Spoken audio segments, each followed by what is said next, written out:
Hi viewers, welcome to our channel. ప్రస్తుతం మనతో పాటు భరద్వాజ్ గారు సీనియర్ జర్నలిస్ట్ ఉన్నారు. వారితో ఒకసారి మాట్లాడదాం. సార్ నమస్కారం. నమస్తే అండి. శంకర్ గారి డైరెక్షన్ లో కమల్ హాసన్ గారు హీరోగా అప్పట్లో భారతీయుడు మూవీ వచ్చింది. అది బ్లాక్ బస్టర్ హిట్ అయిన విషయం మనకు తెలిసిందే. అయితే ఆ సినిమా వచ్చిన 28 సంవత్సరాల తర్వాత భారతీయుడు 2 సీక్వెల్ తీశారు సార్. మరి ఇవాళ ప్రేక్షకుల ముందుకు రావడం చూస్తున్నాం. మరి ప్రేక్షకుల్ని ఆకట్టుకోవడంలో ఈ మూవీ సక్సెస్ అయిందా లేదా? మీరు రివ్యూ ఏంటి సార్ ఈ సినిమా పట్ల? భారతీయుడికి భారతదేశం పట్ల ఏమాత్రము అవగాహన లేదు, కనీసం అధ్యయనము లేదు. అటువంటి అంటే భారతదేశం గురించి కానీ ప్రపంచ పోకడ గురించి కానీ ఏమాత్రం అవగాహన లేని ఒక వ్యక్తి చాలా అమాయకంగా చేసేటువంటి హత్యాకాండే ఈ సినిమా. అంతకు మించి ఏమీ లేదు సినిమాలో. రెండోది, ఇది అవినీతి మీద తీసినటువంటి సినిమా అనే విషయం అందరికీ తెలుసు. అది లంచగొండితనము, అవినీతి ఇవి ప్రాతిపదికన మనం భారతీయుడు చూసాం. దాదాపు ఇది కూడా అదే కంటెంట్, అంతకుమించి ఏం లేదు. దానిలో ఉన్నటువంటి ఒక ఎమోషన్ పండిందామని దీనిలో ట్రై చేశాడు. అంటే తండ్రి కొడుకు మధ్య ఒక ఎమోషన్ ఉంటుంది దానిలో. అవినీతి పరుడైనటువంటి కొడుకుని తండ్రి ఎలా చూస్తాడు, అలాగే ప్రస్తుత సమాజంలో అవినీతి సాధారణం అయిపోయింది. ఈ తండ్రి ఈ కాలానికి తగినవాడు కాదు అని కొడుకు అనుకోవడం, కొడుకుని కంట్రోల్ చేయకుండా మనం మిగిలిన సమాజాన్ని కంట్రోల్ చేయలేము అనే ఉద్దేశంతో కొడుకుని చంపేసేదాకా వెళ్ళినటువంటి తండ్రి కథ అది. దాంట్లో ఒక ఏకసూత్రత ఉంది, ఒక కంటిన్యూస్ ఎమోషన్ ఉంది, ఒక ఫ్యామిలీ ఎమోషన్ కంటిన్యూస్గా అది నడుస్తుంది, జనాలకు రిజిస్టర్ అవుతుంది. దీనిలో చాలా విషయాలు పట్టుకొచ్చి గందరగోళపరిచాడు డైరెక్టర్ శంకర్. అంటే తండ్రుల అవినీతిని ప్రశ్నించేటువంటి పిల్లలు, చిన్న చిన్న రివర్సల్ తీసుకున్నాడు దానికి దీనికి. అంటే ఈ మధ్య కాలంలో సామాజిక మాధ్యమాల్లో చైతన్యం వెల్లివిరుస్తోందని, ఈ సామాజిక మాధ్యమాల్లో చైతన్యవంతులైనటువంటి యువత దీన్ని తమ జీవితాల్లోకి అన్వయించుకుని తమ పేరెంట్స్ చేసేటువంటి తప్పులను ఎత్తి చూపి వాళ్ళని శిక్షించేలాగా కృషి చేద్దామనేటువంటి ఒక నిర్ణయంతో ముందుకు కదిలి కుటుంబాల్లో జరిగినటువంటి ఒక అంటే వీళ్ళు చేసినటువంటి పని ద్వారా అవినీతి పరుడైనటువంటి తండ్రిని కొడుకు పట్టించేస్తే ఆ కుటుంబం చాలా చిన్నాభిన్నం అయిపోయి తల్లి ఆత్మహత్య చేసుకుని చనిపోయి మనం రైట్ రూట్లో వెళ్తున్నామా రాంగ్ రూట్లో వెళ్తున్నామా అని చిన్న కన్ఫ్యూజన్ మొదలవుతుంది. మొదలయ్యి ప్లీజ్ కమ్ అన్నటువంటి యూతే భారతీయుడిని బాబు నువ్వు వెళ్ళిపో అంటారు. ఇది చాలా ఉద్యమాల్లో జరిగేదే. ఉద్యమం ప్రారంభించేటప్పుడు చాలా ఉత్సాహంగా పాల్గొంటారు. ఉద్యమం ప్రారంభించినప్పుడు ఉద్యమకారుల్ని చాలా హక్కున చేర్చుకుంటారు ప్రజలు. ఎప్పుడైతే నిర్బంధం పెరిగిందో, నిర్బంధం తీవ్రతరం అయిపోయిందో ఉద్యమకారుల్ని వెళ్ళిపోండి అని కూడా ప్రజలే అడుగుతారు. ఇది నగ్న సత్యం, ఎవరు కాదనలేని సత్యం. ఉద్యమాలతో పరిచయం ఉన్న వాళ్ళకి ఎవరికైనా తెలిసిన విషయం. అల్లూరి సీతారామరాజును కూడా ఆ రోజున మన్యం ప్రజలు ఆయన ఇద్దరు బ్రిటిష్ ఆఫీసర్లను చంపిన తర్వాత వచ్చినటువంటి నిర్బంధం తట్టుకోలేక దయచేసి మీరు వెళ్ళిపోండి అని చెప్పి రిక్వెస్ట్ చేశారు జనాలు. ఇది చాలా సందర్భాల్లో జరుగుతుంది, ఇక్కడ జరుగుతుంది ఈ కథలో కూడా. అలా అంటే తిరిగి ఆ జనాల్ని అవినీతి మీద పోరాటంలోకి ఎలా కలుపుకొని వెళ్ళాడు అనేది 3వ భాగంలో చూపిస్తానని చెప్పి కంక్లూడ్ చేస్తాడు శంకర్ గారు. అయితే ఈయన ఎన్ని భాగాలైనా తీయచ్చు ఇలాగే. కానీ అసలు అవినీతికి మూలం ఏమిటి, వ్యవస్థీకృతమైనటువంటి అవినీతి, అలాగే రాజకీయము వ్యాపారము కలగలిసిన సందర్భంలో రాజకీయ అవినీతి చూస్తున్నాం, మనం స్కాములు చూస్తున్నాం. అలాగే పార్లమెంటు సభ్యులు అసెంబ్లీ సభ్యులు అమ్ముడిపోతున్నటువంటి సందర్భం చూస్తున్నాం. కాబట్టి వ్యవస్థీకృతమైనటువంటి అవినీతి, అసలు అవినీతికి వ్యాపారానికి ఉన్నటువంటి లింకు కన్జ్యూమరిజం అనేది అవినీతిని ఎలా ప్రమోట్ చేస్తుంది, ఈ మౌలిక విషయాలు ఏవీ పట్టించుకోకుండా గుడ్డెద్దు చేలోబడినట్టు లంచం తీసుకోవటమే అవినీతి అనే పాత కాన్సెప్ట్ ఏదైతే ఉందో దాన్నే నడిపాడు. నిజానికి లైజానింగ్ అని కొత్త పదం వచ్చింది. లైజానింగ్ అంటే అవతల వాళ్ళకి బాబు మీరు మాకు సహాయం చేస్తే మీకు ఏమి ఇవ్వమంటారో చెప్పండి అది ఇస్తామని చాలా కార్పొరేట్ కంపెనీలకు లైజానింగ్ ఆఫీసర్లు ఉంటారు. లంచం అనేది లైజానింగ్గా మారిపోయినటువంటి ప్రపంచంలో ఇంకా లంచగొండితనము, లంచము, అలాగే కూరలు తీసుకెళ్లే సంచిలో కింద కట్టలు పెట్టుకుని తీసుకెళ్లేటువంటి ఉద్యోగులు, వీటి మీద సినిమా నడిపే ప్రయత్నం చేశాడు. రెండోది, మార్కెట్ ఎకానమీలో అవినీతి ఎలా ఉంటుంది అనే విషయంలో స్పష్టత లేదు.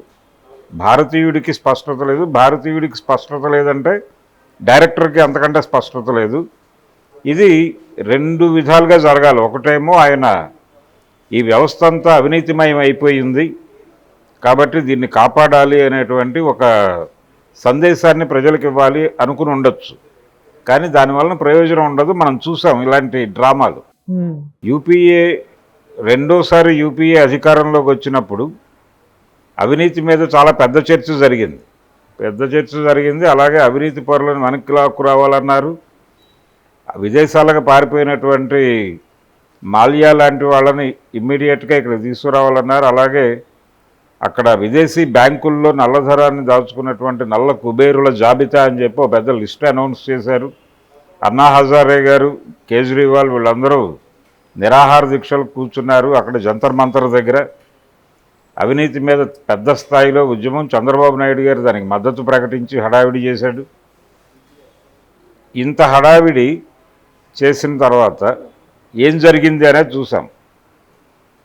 ఏమీ జరగల, ఎవరిని తీసుకురాలేదు. ఆ నల్ల కుబేరుల జాబితా ఏమైపోయిందో ఎవరికీ తెలియదు. అంటే యూపీఏ ప్రభుత్వాన్ని భ్రష్టు పట్టించటం కోసం అవినీతి డ్రామా ఆడేసి తాము గెలిచిన తర్వాత దాన్ని తీసి తల కింద పెట్టుకుని పడుకున్నారు పాలకులు. అంటే అవినీతి అనేది ఎలా జరుగుతుంది, అసలు ఎలా ఈ కుంభకోణాలు జరుగుతాయి, ఈ డబ్బులన్నీ ఒక చోటకి ఎట్లా చేరుతాయి, వీటికి సంబంధించి పొలిటికల్ పార్టీలకు నిధులు ఎలా సమకూరుతున్నాయి, ఇలా చాలా విస్తృతమైనటువంటి సబ్జెక్టు. వ్యవస్థీకృతమైనటువంటి అవినీతి గురించి మాట్లాడాలంటే చాలా ఉంది. ఇదేదో ఆఫీసుల్లో పర్మిషన్కి లంచం తీసుకునే వాళ్ళ మీద ఇంత సినిమాలు తీసి, రెండోది అసలు ఈ సినిమా రిలీజ్లోనే ఒక అవినీతి ఉంది. అది వాంటెడ్గానే చేసుంటారు వాళ్ళు. అంటే ఈ తెలుగు రాష్ట్రాలకు సంబంధించి 30 నుంచి 50 కోట్ల లోపు డీల్ జరిగింది సురేష్ మూవీస్ వాళ్ళకి. ఈ సినిమాకు కూడా మళ్ళీ రేట్లు పెంచి అమ్మారు. 500 రూపాయలు ఐమాక్స్లోను, మల్టీప్లెక్స్లోను, అలాగే ఇక్కడ 250 రూపాయలు నుంచి 300 వరకు సింగిల్ స్క్రీన్స్లోను టికెట్లు అమ్మారు. అది ఏ విధంగా జస్టిఫై చేసుకుంటారు వాళ్ళు? అది అవినీతే కదా. అంటే జనంలో ఉన్నటువంటి క్రేజ్ని సొమ్ము చేసుకోవడం కోసం, ఆ సినిమా మీద ఉన్నటువంటి ఒక కోరిక, ఆ సినిమా చూడాలి అనేటువంటి, పాత సినిమా హిట్ అయిన పరిస్థితుల్లో ఈ సినిమా చూడాలి అనేటువంటి కోరిక జనంలో ఉంటుంది కాబట్టి దాన్ని సొమ్ము చేసుకుందామని నువ్వు టికెట్లు రేట్లు అడ్డంగా పెంచి పడేసి, ఇప్పుడు కల్కికి పెంచారంటే దానికి ఒక రీజన్ ఉంది. ఏదో భారీ బడ్జెట్ పెట్టారు, 600 అని చెప్తున్నారు, కానీ అంత కాదు, అది 200 కోట్ల లోపే పెట్టారు. 600 కోట్లని ఆయన ఒక డ్రామా అంటే టికెట్ల రేట్లు పెంచుకున్నాడు అశ్విని దత్తు. వీళ్ళు ప్రాంతీయ హక్కులు కొనుక్కుని వీళ్ళు కూడా రేట్లు పెంచేసి జనాల మీద దాడి చేస్తే అలాగే ఇది అవినీతే కదా. మరి ఇలాంటి వాళ్ళ మీద సినిమాలు తీయడా శంకరు అనేటువంటి ప్రశ్న. అంటే అవినీతికి సంబంధించి వాళ్ళు చేస్తే నీతి, ఊళ్ళో వాళ్ళు చేస్తే అది కూడా. ఊళ్ళో వాళ్ళు అంటే వ్యవస్థీకృతమైనటువంటి అవినీతి జోలికి వెళ్ళలేదు చాలా తెలివిగా ఆయన. అన్నా హజారే గారి నిరాహార దీక్ష, ఆ టైంలో నల్ల కుబేరుల జాబితా, అవినీతి మీద చర్చ ఎలాగైతే పాల పొంగులాగా లేచి పడుకుందో, నీళ్లు చల్లగానే, నీళ్లు చిలకరించగానే పాల పొంగు కిందకి వెళ్తుంది. ఇది కూడా అలాంటి సినిమానే. ఏ రకమైనటువంటి మౌలిక సమస్యల్ని ఈయన తడమలేదు. తడమకుండా అలా ఏదో సినిమా తీశాడు. చాలా వరకు జనాలకి అంటే నిరుత్సాహం కలిగించింది. ఏమిటి సినిమా, ఏం చూస్తున్నాము, ఏం జరుగుతోంది అనేది కన్ఫ్యూజన్గానే నడిచింది సినిమా అంతా. చాలా గందరగోళం ఉంది, డైలాగుల్లో గందరగోళం ఉంది, క్లారిటీ లేదు. ఈ డైరెక్టర్ గారే చాలా స్పష్టంగా అర్థమయ్యే పద్ధతిలో సినిమా తీశారు.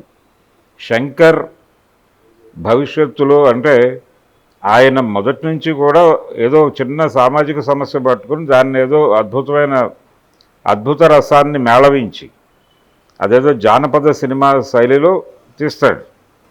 అదే ఆయన స్టైల్. అది అయిపోయింది, దానికి రోజులు చెల్లినాయి. కాలం చెల్లిన పద్ధతి అది. అదే ఆయనకు అర్థం కావాలి. అంటే పాన్ ఇండియా సినిమా అనే ఉద్దేశంతో భారీగా తీసేస్తే గుజరాత్లో ఒక మర్డరు, పంజాబ్లో ఒక మర్డరు, ఢిల్లీలో ఒక మర్డరు పెట్టేస్తే ఇది పాన్ ఇండియా సినిమా అయిపోతుంది అనే పద్ధతిలో వెళ్ళాడు ఆయన. ప్రతి చోట తండ్రుల అవినీతిని పట్టించే పిల్లలే, ఆ పిల్లల మీద కక్ష కట్టే తల్లిదండ్రులు. దాన్ని ఇంకొంచెం లోతుగా వెళ్ళొచ్చు. నిజానికి అక్కడ వరకే కన్ఫర్మ్ అయ్యి కథనై అసలు అవినీతిని మీరు ఎలా అర్థం చేసుకుంటున్నారు అని ఆ తల్లిదండ్రులు లేకపోతే ఆ తండ్రి కొడుకును కూర్చోబెట్టి మాట్లాడే పద్ధతి, అక్కడి నుంచి వ్యవస్థను ఎస్టాబ్లిష్ చేసి ఒక అద్భుతమైనటువంటి చర్చ జరుగుతుంది. అంటే సిద్ధార్థకి సముద్రఖనికి మధ్య. నువ్వు చాలా కోరికలు కోరేవాడు చిన్నప్పటి నుంచి, సింగపూర్ నుంచి అదేదో వీడియో గేమ్స్ కావాలంటే తెప్పించాను, అవన్నీ ఊరికనే వచ్చినాయా, నేను ఎక్కడో చోట డబ్బులు పట్టుకొస్తున్నాయి కదా, నీకు డ్రైవింగ్ లైసెన్స్ ఏజ్ కూడా లేని టైంలో నీకు RX 100 కొనిపెట్టాను నేను, అవన్నీ నా స్థాయి ఉద్యోగికి సాధ్యమయ్యేవేనా అని ఒక సీన్ పెట్టాడు. బాగానే ఉంది అది. కానీ నువ్వు అవినీతి చేసి సంపాదించిన డబ్బులతో నాకు అవి కొనిపెట్టావని తెలిసి ఇప్పుడు బాధపడుతున్నాను అంటాడు ఆ కొడుకు. అంటే అవినీతి మీద చాలా అద్భుతమైన స్టడీ చేసినటువంటి వ్యక్తిగా చూపిస్తారు అతన్ని. అతను అనాల్సిన మాట కాదు అది. అంటే ఆ మాట ఏమని ఉండాలి, అతను అర్థం చేసుకునే ప్రయత్నం చేయాలి తండ్రి ఆవేదనని. అంటే కన్జ్యూమరిజం అనేది ఎలా అవినీతిని ప్రమోట్ చేస్తుంది, పిల్లల్ని ఎలా అట్రాక్ట్ చేస్తుంది మార్కెట్, పిల్లల నుంచి తల్లిదండ్రుల మీద ఎలా ప్రెజర్ పెడుతుంది, ఎలాంటి అవినీతి చేయిస్తుంది, కొనుగోలుదారులుగా మార్చి మనిషి రోజుకి ఇంత ఖర్చు పెట్టకపోతే కుదరదు, మార్కెట్ని సంతృప్తిపరచని మతాలని కూడా చంపేస్తుంది మార్కెట్ అనే లెవెల్ డిస్కషన్ చేయదగ్గ సీన్ అది. దాన్ని చాలా పేలవంగా తేల్చేసి వచ్చిన డైలాగ్తో, నువ్వు అవినీతి చేసిన సంపాదన అని తెలిస్తే నేను అవన్నీ ముట్టుకునేవాడిని కాదు అని 1950 నాటి సినిమాల్లో డైలాగ్ పెట్టేసి ఏం ఆలోచిస్తున్నాడు ఆయనకు? అసలు సమాజం గురించి ఏమన్నా అవగాహన ఉందా? ఆ హీరోకి ఏమైనా అవగాహన ఉందా? అందులో నటించిన నటీనటులకు ఏమైనా సమాజం పట్ల అవగాహన ఉందా అనేది చాలా దారుణమైనటువంటి పరిస్థితి భారతీయుడు.